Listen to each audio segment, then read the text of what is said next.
Hello, my name is Ryder Suda. Hello, my name is Makani Dandaka. Hello, my name is Zach Knopke. I'm Taylor Gibson, And I'm Jonathan Thomas. and today we are presenting managerial decision making. Managerial decision-making is the continuous process in which managers make decisions that affect the future of the organization and all its stakeholders. When looking at possible topics, we landed on managerial decision-making and then decided to pick it as a topic because we found it was a very important aspect of management as it affects how efficiently a business can run.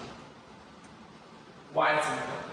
It ensures continuity of business, better utilization of resources, business growth, motivates employees, makes plans and setting goals, achieving objectives, and setting goals. Thanks, Zach. Managerial decision-making has been a very important aspect of all businesses since early civilization and has been the roots for all business since the beginning. The roots of managerial decision-making can be attributed to the 18th century when the Industrial Revolution began in North America and Europe.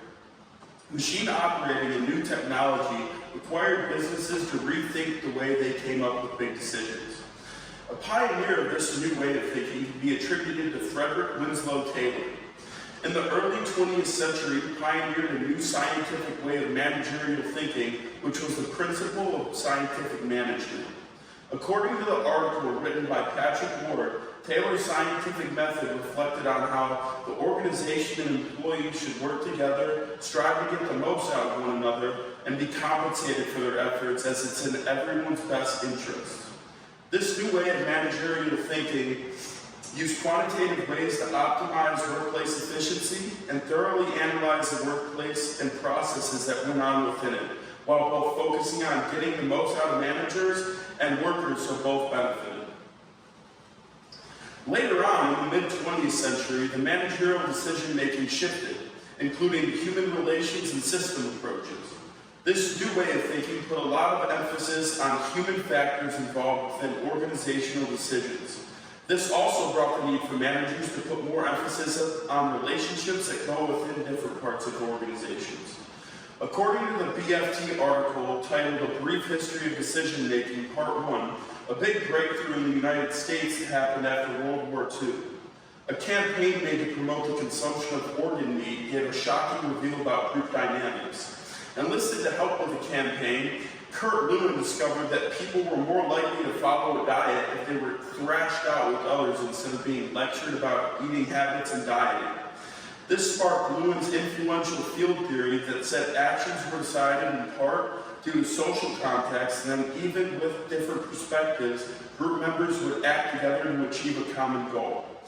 Later on in 1972, according to the article, the term groupthink was coined to describe a mode of thinking that people engage in when they are deeply involved in a cohesive, in-group, when the members striving for unanimity override their motivation to realistically appraise alternative courses of action. This new way of thinking helped create a stronger group dynamic and really helped shape how managerial decision-making is structured today. Now, Jonathan will be talking about how brain processes information to make decisions. Awesome. Thank you, Riley, for talking a little bit about the historical background of managerial decision-making. I'm going to take a few minutes to talk about how the brain processes information to make decisions here for the next few minutes. While a lot of research has discovered the effects of a group on a person's decisions, there is still research being done on how people make decisions on their own. I'll start with an excerpt I pulled from Daniel Kahneman's book, Thinking Fast and Slow. As surely and quickly as you saw that young woman's hair start, you knew she was angry. A premonition of what she was going to do came next to mind automatically and effortlessly. You did not intend to assess her mood or to anticipate what she might do. This is an example of fast or reactive thinking. This thinking comes to realization fast and without much thought. On the other hand, an example of reflective thinking, or thinking that takes time and thought, is this math problem. You might figure out a broad range of numbers that the answer could be, but the exact answer would take some cognitive labor. Managers use reflective thinking in problems without a clear answer, and reactive thinking when a problem comes up consistently. Moreover, whether the thinking is fast or slow, emotions will always have an impact on decision making, and rightfully so, as emotions can act as a powerful stimulant. Emotional intelligence is defined as the ability to recognize, understand, pay attention to, and manage one's own emotions and the emotions of others. As a part of emotional intelligence, one's ability to be self-aware helps a person to switch between logical and emotional thinking. It helps the person to understand their emotions and exert appropriate control for each individual situation. Empathy helps a person to understand others' viewpoints, while social skills are important to manage emotional aspects of a relationship with others. Managers who have strong emotional intelligence are able to use their skills to guide their decision-making. They are able to facilitate better engagement in a group overall and help groups perform more effectively. Emotions play an important role in modern decision-making. For example, a common fallacy that managers fall into is sunk cost. Rather than firing poor performing employees, some managers tend to keep them on board because they have already invested time and energy into that person. Through this example, we can see that decisions based purely on emotion can sometimes be detrimental to that organization. Decisions can also be broken down into two types: programmed and non-programmed. Programmed decisions are routine and have low involvement. They are repeated over time where rules can guide the process. An example of this will be when Subway orders their raw ingredients based off of existing inventory, length of delivery, and future customer consumption. Managers also use heuristics here, or good rules of thumb, to make efficient decisions and to save time. On the other hand, non-programmed decisions are non-routine and high involvement. These decisions are made when the problem is unstructured and fluid. An example here would be when the manager at Nike has to think about what marketing strategy to use in the current market. With non-programmed decisions, managers should use a systematic process as noted here. And that about wraps up how brain processes make decisions. I'll pass the torch off to McKinnon, who's going to talk about some barriers to the processes we just talked about. Thank you, John. Today I'm going to talk about what I believe are the 4 main barriers to effective decision making. In order to make the best decisions possible, managers have to overcome these barriers. Therefore, I'm going to explain what these barriers are, give some examples, and tell you of some ways to overcome them. First, what is effective decision making and why is it important? Effective decision making is the method used to choose between 2 or more courses of action in order to accomplish corporate goals. It is important because it is vital to leadership, since it allows leaders to respond effectively to the changing market and any problems that may arise. As you can see, this is a crucial part of running a successful business. The first main barrier is groupthink bias. Groupthink bias is the desire to go along with whatever the group decides, instead of voicing your own opinions, which could be unpopular. This occurs because people are afraid that their ideas could be rejected or cause conflict. An example of this would be if a group of executives are agreeing to launch a new product that has a deficiency, and one of the members knows that the deficiency exists, but says nothing because he doesn't want to cause conflict by having an opposing view. To overcome this barrier, a company or manager needs to encourage open discussion and constructive disagreements, assign a devil's advocate to challenge assumptions, and involve a more diverse group of people with different perspectives. The second barrier is personal bias. Personal bias is when we seek out information that only supports our prejudged notions, which leads to narrow-minded decision-making. This tends to happen when we feel more comfortable with ideas, concepts, and things, and people that are familiar to us or similar to us. An example of this would be if a company manager favoring a new product that is made by a person that they know, rather than a product that is made by a random person. A way to overcome this bias is to seek out varying opinions, to diversify perspectives, and give consideration to alternative data. The third barrier is time constraints. A lack of time causes managers to rely on only a few information they have available and does not allow time for rational processing. An example of this would be if a manager is having to rely solely on the information he was able to process and make a decision without having time to consider other options or implications. Some ways to overcome this is by prioritizing tasks, delegating where possible, limiting distractions, and using technology.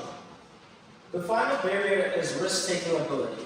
When taking risks, there's always a fear that making the bold decision can end up backfiring, so we end up limiting creativity and innovation by always choosing safer options. An example of this is if there were two options available, one that was safe and consistent with previous projects and another that is new and bold. You can either take a chance on a new idea that might fail horribly or succeed greatly, or choose the safer option that you know will produce results but may not be as successful. The ability to know when to take risks is very important to make the most effective decisions. To overcome this, companies should encourage experimentation and learning from failures to create a safe environment for taking risks and provide incentives for innovation. In my opinion, what I've talked about today are the four most important barriers to decision making. Thank you for your time. And next will be Haley, who will talk about the communication aspect of decision making. Thank you, McKinnon, for speaking about some of the biggest barriers to effective decision-making. The last factor that we believe plays into managerial decision-making is communication. Communication is one of the most important assets to have in managerial decision-making because it helps identify the course of actions, informs and clarifies what tasks need to be done, and organizes duties to eliminate inefficiencies. To put this into English, this means that if you learn how to communicate with people, especially in the workplace, your chances of having difficulties will decrease majorly. Communication is one thing that is used every minute, every day in the workplace, so it's crucial to have these skills. How does communication play into managerial decision making? Managers communicate to their employees to help achieve top performance. According to the class notes in week 1, in 10 years of management and consulting, we have never had a manager say to us that he or she is a poor communicator. They admit to the occasional screw up, but overall, everyone without exception believes that he or she is basically a good communicator. Larkin and Larkin. Another type of communication that is important in the managerial decision-making process is interpersonal communication. It influences the opinions, attitudes, and motivation and behavior of others. It is key to providing, receiving, and exchanging information. I was applying for an internship yesterday, and one of the requirements that were listed was strong communication skills. This is an example that just goes to show how important this skill is to have. According to the class notes for week 1, again, Intro to Management and Communication, professional managers should recognize and understand one's strengths and weaknesses as a communicator, learn from other professionals, and realize that as your communication improves, so will your career trajectory. Excellent. One company that has made important managerial decisions is Costco. Since 2016, they have raised the minimum wage from $11.50 an hour to as much as $17 an hour for warehouse workers, as well as offering more health benefits. They made this decision aiming to keep workers happy, as well as attract talented individuals to apply. Another company that has made important managerial decision-making is General Electric. General Electric has a 4-day training program called Leadership, Innovation, and Growth that is fully funded and aims to train up-and-coming young leaders. While there are countless more examples, both of these companies are great examples of how important managerial decision-making is for businesses and how it can affect the future of organizations. Thank you. Thank you.